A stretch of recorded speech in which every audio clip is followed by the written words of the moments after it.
सभी को नमस्कार। संस्कृत विद्या चैनल में आप सबका स्वागत है। आज हम कक्षा नवमी विषय संस्कृतम चतुर्थ पाठ कल्पतरु इसका अभ्यास कार्य करने जा रहे हैं। कल्पतरु इसका अभ्यास कार्य। प्रश्न एक पदेन उत्तरत, एक शब्द में उत्तर देना है। क जीमूतवाहन कस्य पुत्र अस्ति, जीमूतवाहन किसका पुत्र था? जीमूतकेतुः, जीमूतकेतु का पुत्र था। ख संसारेस्मिन् का अनश्वरः भवति, इस संसार में क्या अनश्वर है, क्या नाश नहीं होता? परोपकारः। ग जीमूतवाहनः परोपकारैकफलसिद्धये कम आराधयति, जीमूतवाहन परोपकार के फल की सिद्धि के लिए किसकी आराधना करता है? कल्पपादपम, कल्पपादपम कल्प वृक्ष की आराधना करता है। जीमूतवाहनस्य घ जीमूतवाहनस्य सर्वभूतानुकंपया सर्वत्र किम प्रथितम, जीमूतवाहन का सर्वभूतानुकंपया सभी लोगों की अनुकंपा से, कृपा से सब जगह क्या फैला?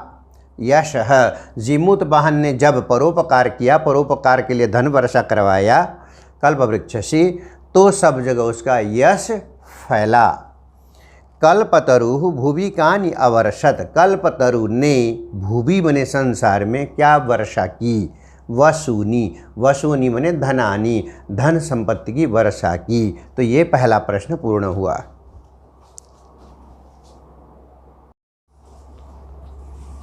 आपके सामने दूसरा प्रश्न। अधोलिखितानां प्रश्नानां उत्तराणि संस्कृत भाषाया लिखत, नीचे लिखे प्रश्नों के उत्तर संस्कृत भाषा में लिखिए। प्रश्न देखिए। कंचनपुरम, क में कंचनपुरम नाम नगरम कुत्र विभाति स्म, कंचनपुर नाम का नगर कहाँ सुशोभित होता था? उत्तर कंचनपुरम नाम नगरम हिमालयस्य शिखरस्य उपरि विभाति स्म, कंचनपुर नाम का नगर हिमालय के शिखर के ऊपर सुशोभित होता था। ख प्रश्न ख जीमूतवाहनः कीदृशः आसीत्, जीमूतवाहन कैसा था? जीमूतवाहनः महान् दानवीरः सर्वभूतानुकंपी च आसीत्, जीमूतवाहन महान दानवीर, दान करने वाले और सर्वभूतानुकंपी सभी प्राणियों को कृपा करने वाले थे, सभी प्राणी के ऊपर कृपा करने वाले थे। प्रश्न ग कल्पतरु वैशिष्ट्यम आकर्ण्य जीमूतवाहनः किम अचिंतयत, कल्पतरु जो कल्पवृक्ष है उसका वैशिष्ट्य, उसकी विशेषता जानकर सुनकर जीमूतवाहन ने क्या सोचा? कल्पतरु वैशिष्ट्यम आकर्ण्य, कल्पतरु का वैशिष्ट्य, उसकी विशेषता आकर्ण्य सुनकर जीमूतवाहन अचिंतयत, उन्होंने सोचा। ईदृशम अमर पादपम प्राप्यापि, इस प्रकार के अमर पादप, पादप ने वृक्ष, अमर वृक्ष को प्राप्त करके भी अस्माकं पूर्वै पुरुषै, हमारे जो पूर्व पुरुष हैं, पूर्वज हैं, तादृशम फलम किमपि न आसादितम, उस प्रकार का कोई फल प्राप्त नहीं किया। इतने अच्छे अमर वृक्ष को पा करके भी हमारे पूर्वजों ने कोई लाभ नहीं लिया। किंतु केवलम कैश्चिदेव कृपणै कश्चिद अर्थः अर्थित, लेकिन कुछ कृपणों के द्वारा, कृपण माने लोभी व्यक्तियों के द्वारा, कुछ लालची लोगों के द्वारा, हाँ कुछ धन जरूर कमा लिया गया। केवल धन कमाने का साधन बनाया उस कल्प वृक्ष को। इस प्रकार से जीमूतवाहन ने सोचा।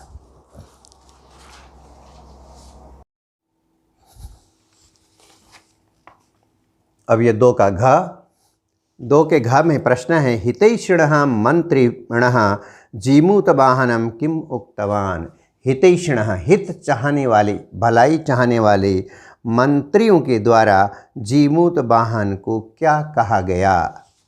उत्तर सुनिए। हितैषिणः मंत्रिणः जीमूतवाहन उक्तवान, हितैषी मंत्रियों के द्वारा जीमूतवाहन को कहा गया, युवराज यूयं सर्वकामदः कल्पतरु तबोद्याने तिष्ठति स तव सदा पूज्य, यूयम यह अयम, जो यह सर्वकामदः सभी प्रकार की इच्छाओं को पूर्ण करने वाला, कल्पतरु तुम्हारे उद्यान में, तुम्हारे बगीचा में, तव उद्याने तिष्ठति खड़ा है, तुम्हारे उद्यान में है, स तव सदा पूज्य वह तुम्हारे लिए सदा पूज्य है।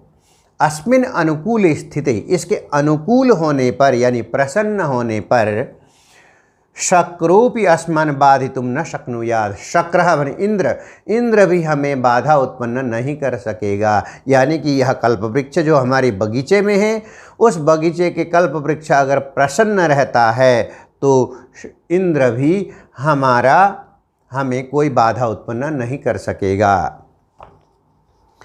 अगला प्रश्न है अंग जीमूतवाहनः कल्पतरुम उपगम्य किम उवाच, जीमूतवाहन कल्पतरु के पास जाकर के क्या कहा।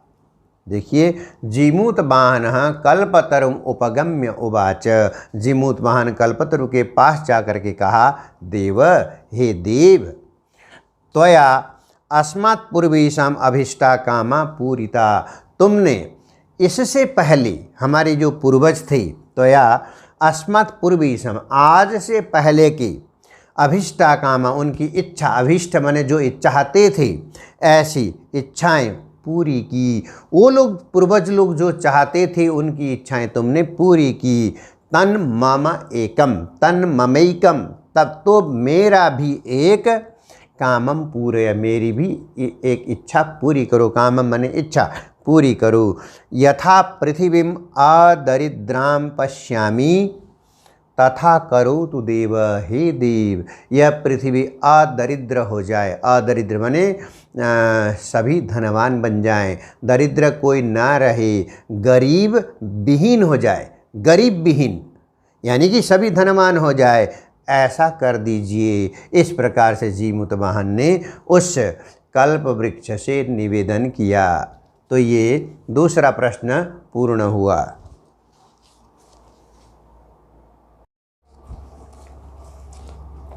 अब आपके सामने तीसरा प्रश्न है।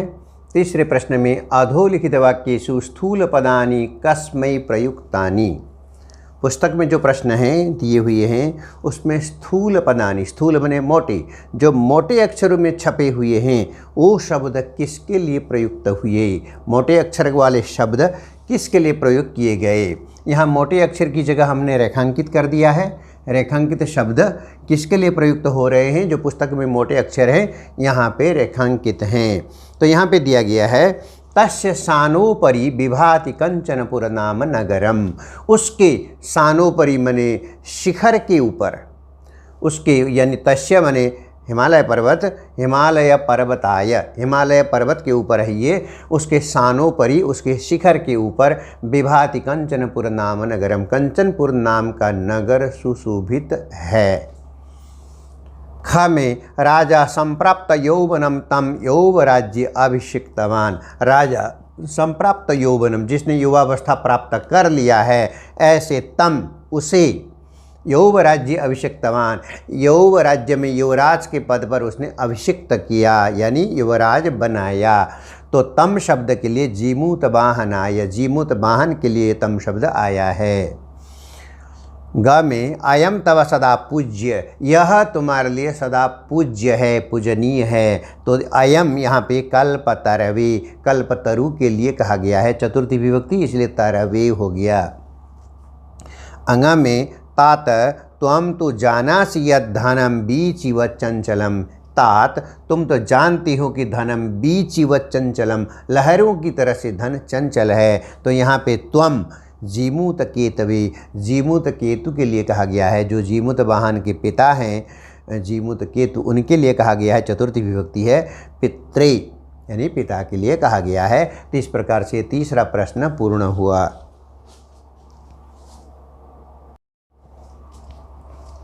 अब आपके सामने ये चौथा प्रश्न है। अधोलिखितानां पदानां पर्याय पदम पाठात चित्वा लिखत, नीचे जो शब्द हैं उनके पर्यायवाची शब्द पाठ से चुन करके लिखना है। पाठ में जो पर्यायवाची आए हैं वही पर्यायवाची लिखने हैं। जरा देखिए, इस तरफ यहाँ पे पुस्तक में दिए हुए प्रश्न हैं और ये पाठ से लिए गए पर्यायवाची शब्द हैं। जो नीले रंग में हैं और पाठ से लिए गए पर्यायवाची शब्द हैं। पर्वत के लिए पर्वतः नगः शब्द आया है। भूपति राजा, इंद्रः शक्रः, धनम वसूनि ये पर्यायवाची शब्द हैं सभी। इच्छितम, अभीष्टम, समीपम, अंतिकम, धरित्रीम, पृथिवीम, कल्याणम, हितम, वाणी, वाक, वृक्षः, तरुः। इस प्रकार से पर्यायवाची शब्दों का उपयोग पुस्तक में हुआ है। तो ये चौथा प्रश्न आपके सामने पूर्ण हुआ।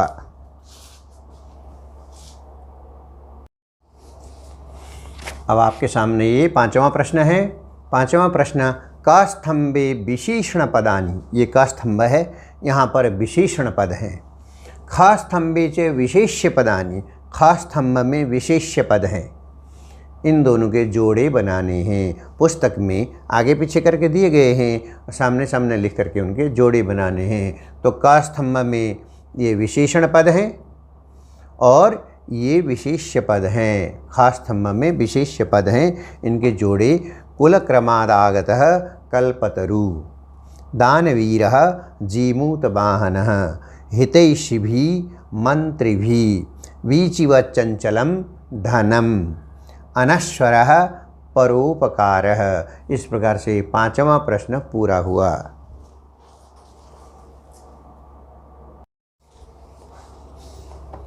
आपके सामने छठा प्रश्न प्रस्तुत है। स्थूल पदानि अधिकृत्य प्रश्न निर्माणम कुरुतः। स्थूल पद मोटे शब्द लेकर के प्रश्न बनाइए। प्रश्न में तरो कृपया सपुत्रम प्राप्नोत। यहाँ पे तरो मोटे अक्षर में है, उसकी जगह आएगा कस्य। तरो षष्ठी विभक्ति एक वचन में है तो उसकी जगह षष्ठी विभक्ति एक वचन में कस्य प्रश्नवाचक बना। ख में स कल्पतरवे न्यवेदयत। उसने कल्पतरु को निवेदन किया तो कल्पतरवे चतुर्थी विभक्ति, यहाँ पे कस्मै। कस्मै न्यवेदयत, किसको निवेदन किया। फिर ग में धन दृष्टिया कोपि दरिद्रः नातिष्ठत। धन की दृष्टि से कोई भी दरिद्र ना रहे, कोई भी गरीब ना रहे। धन दृष्टिया यहाँ पे तृतीया विभक्ति है स्त्रीलिंग में तो उसकी जगह आएगा कया प्रश्नवाचक के लिए। घ में कल्पतरु पृथिव्याम धनानि अवर्षत। कल्पतरु ने पृथ्वी में धन वर्षा की तो पृथ्वी में वर्षा की, कुत्र कहाँ। फिर जीवानुकंपया जीमूत वाहन से यशः प्रासरत। जीवानुकंपया लोगों की अनुकंपा से, कृपा से जीमूत वाहन का यश चारों ओर फैला। तो जीवानुकंपया तृतीय विभक्ति एक वचन है स्त्रीलिंग में कया। इस प्रकार से यह छठा प्रश्न पूर्ण हुआ।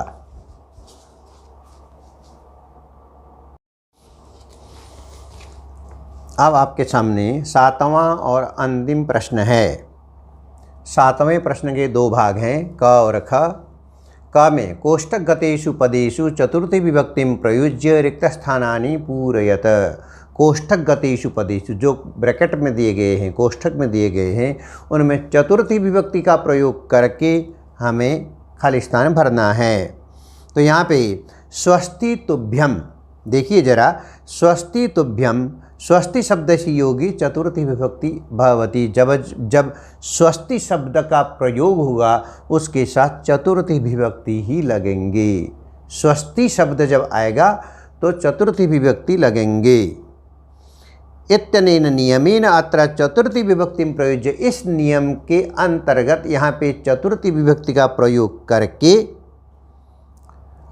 चतुर्थी विभक्ति प्रयुज्य रिक्त स्थानानि पूरे। चतुर्थी विभक्ति का प्रयोग करके रिक्त स्थान भरना है। तो चतुर्थी विभक्ति का प्रयोग कैसे होगा, देखिए, स्वस्ति राजभ्य, राजभ्य चतुर्थी विभक्ति है। स्वस्ति प्रजा शब्द के लिए प्रजाभ्य, राज शब्द के लिए राजा शब्द के लिए राजभ्य और प्रजा शब्द के लिए प्रजाभ्य। ग में छात्र शब्द है, स्वस्ति छात्रेभ्य बहुवचन में है। और घ में स्वस्ति यहाँ पे है शब्द सर्वजनः या स्वजनेभ्य, सर्वजनेभ्य। होना चाहिए सर्वजनेभ्य।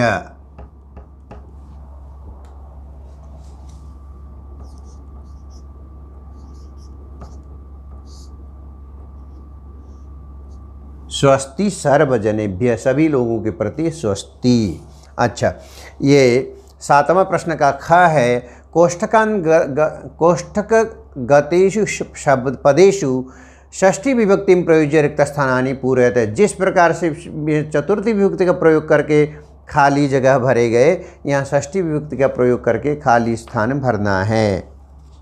प्रश्न है क में तस्य उद्याने कल्पतरु आसीत्, गृह शब्द है, तस्य गृह शब्द है ब्रैकेट में, गृहस्य उद्याने कल्पतरु आसीत्। ख में स पितृ शब्द है, अंतिकम अगच्छत, स पितुः अंतिकम अगच्छत। ग में डैश लगा करके सर्वत्र यशः प्रथितम, जीमूत वाहन है, जीमूत वाहनस्य षष्ठी विभक्ति, सर्वत्र यशः प्रथितम, सब जगह यश फैला। उसके बाद घ में अयम किम है आगे ब्रैकेट में तरु, अयम कस्य तरु, यह किसका तरु है, किसका वृक्ष है, किसका पेड़ है। इस प्रकार से यह 7वां प्रश्न पूरे होने के साथ साथ कक्षा 9वीं विषय संस्कृतम चतुर्थ पाठ कल्पतरु जो पाठ है उसका अभ्यास कार्य संपन्न हुआ। धन्यवाद। वंदे मातरम।